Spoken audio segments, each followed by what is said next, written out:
7. The best times I ever had as a child. I got into trouble as a kid. Not a lot, but enough. And Grandpa would be there for the discipline. I remember getting spankings. I did not like them. There are two different spanking incidents that I can remember. When I was maybe 9 or 10, I was playing with a toy pop gun. It was a lever action rifle. You pumped once and trapped some air. Pulling the trigger made that air go. I liked the way it vibrated in my hands as the air popped. Made it feel more real to me. One day, I was on the front porch playing with it. Pop, pop, pop. My grandpa came out of the house and he was mad. He wanted me to stop popping that gun right now. Okay, there was one more pop in the gun. I popped it right off as Grandpa was going back into the house. He turned in a flash and grabbed me. He started spanking my bottom hard. I started yelling and crying. I couldn't believe he just did that. He couldn't believe I had just did that. We were both in disbelief of each other. I remember being so mad about this, I was ready to run away. Running away was something I had never done, but I had probably threatened it before. I took a blanket and I went to my toy box. I started to put the most important things in the world in that blanket. I don't know if I was crying at this point, feeling sorry for myself for disobeying, or if I was so angry about what happened to me that I just wanted to leave forever. I didn't. I don't remember what changed my mind, probably something my grandma offered me, or maybe Grandpa saying something to me. Whatever the reason, I never ran away.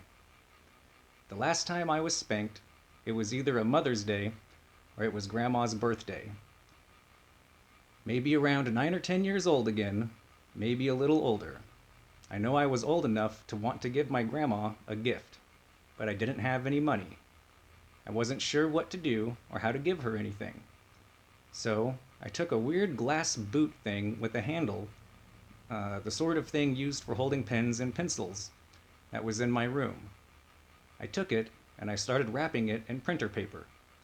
While I was wrapping it, my grandma opened my bedroom door. I freaked out. She wanted to see what I was doing and was about to ask. This was a present for her, and it was supposed to be a surprise. I started yelling at her, "Get out! Get out! Get out!" And she backed out of the room and shut the door. I went back to my present to finish wrapping it. The door burst open. Grandpa came in and grabbed me. He began spanking me and told me, "You do not tell your grandmother to get out. You do not tell her that. You made her cry, and she feels like she did something wrong." He left and shut the door behind him. I don't remember if I cried or not. I remember looking at the glass boot I was trying to wrap. I remember feeling, this is not right. Maybe I overreacted when I told her to get out. But coming in here after that and spanking me without asking me what happened and what was going on or what I was doing, well, that was an overreaction too. I took the glass boot, wrapped or unwrapped, I don't know, and I went to the living room where my grandparents were sitting. I was just trying to wrap a present for Grandma, and I didn't want her to see it. I didn't want her to know about it.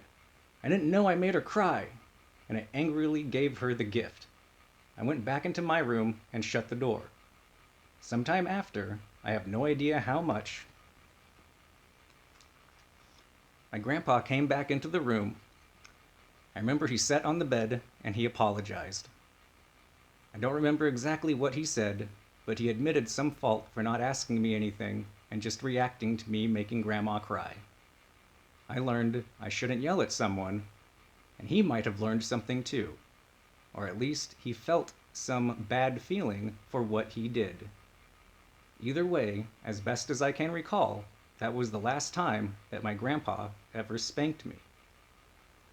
There was a different and pretty weird time I made a very, very queer joke when I was little.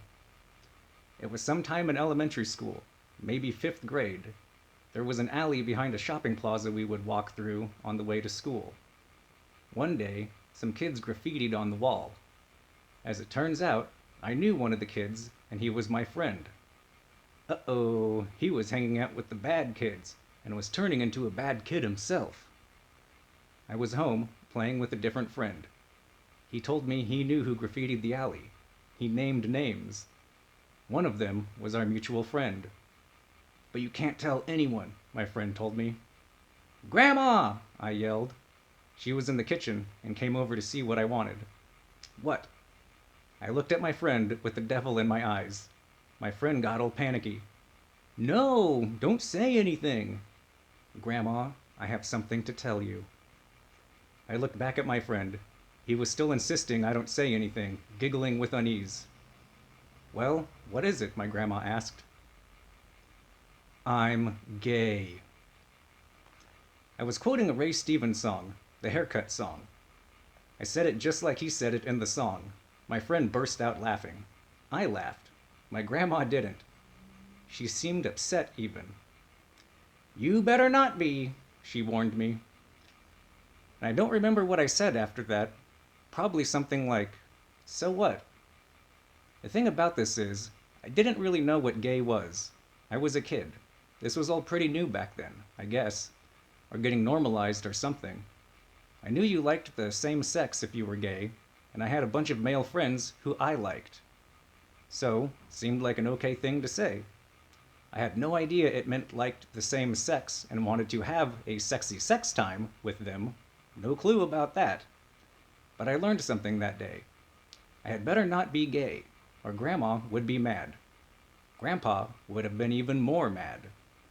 At least a couple years later, this was probably 7th or 8th grade actually, I was sneaking out of the house one night with a few friends. We'd sneak out, walk around, get up to a little mischief. It was more the thrill of just doing something you weren't supposed to be doing. Mindless kid type stuff or whatever. Anyway, a couple friends and I snuck out and were across the street from my house, walking through the shopping plaza. At that time, there was a nightclub in the plaza called Breezes. It was a gay club. Well, it was a few years after I jokingly came out, and I knew that I better not be gay. But I also knew that being okay was okay, right? A little weird, yeah, but it was a fine thing. It seemed fine, but what do I know? So, the four of us were walking through the parking lot, and there was a group of guys hanging out near a car or truck. We walked past, keeping our distance. We were already kids doing something we shouldn't be doing. We kept to ourselves and walked by. One of them yelled something. I saw a pretty girl with long blonde hair hanging out with them. One of my friends, and an older kid who was 16 then, yelled something back to them. They yelled something again. I'm pretty sure my friend yelled back a slur. I can remember him saying, "Just keep walking," and we did. We got out of the parking lot and were headed back to the street corner. "That girl was hot," I can remember saying. "That wasn't a girl," one of my friends said. "What?" I was shocked, and I was confused, and I was disgusted. I felt like I'd been tricked, like I was lied to. I felt like I was made to believe something that wasn't true, and the wool was pulled from my eyes. She was a man baby, yeah. But he was dressing like a woman, with a wig, and I thought he was a pretty she, and I better not be gay. I was mad at this person now, so mad, and I felt so weird and bad for reasons that were way too complex for me to figure out then. But that was a pretty bad experience for me, all things considered.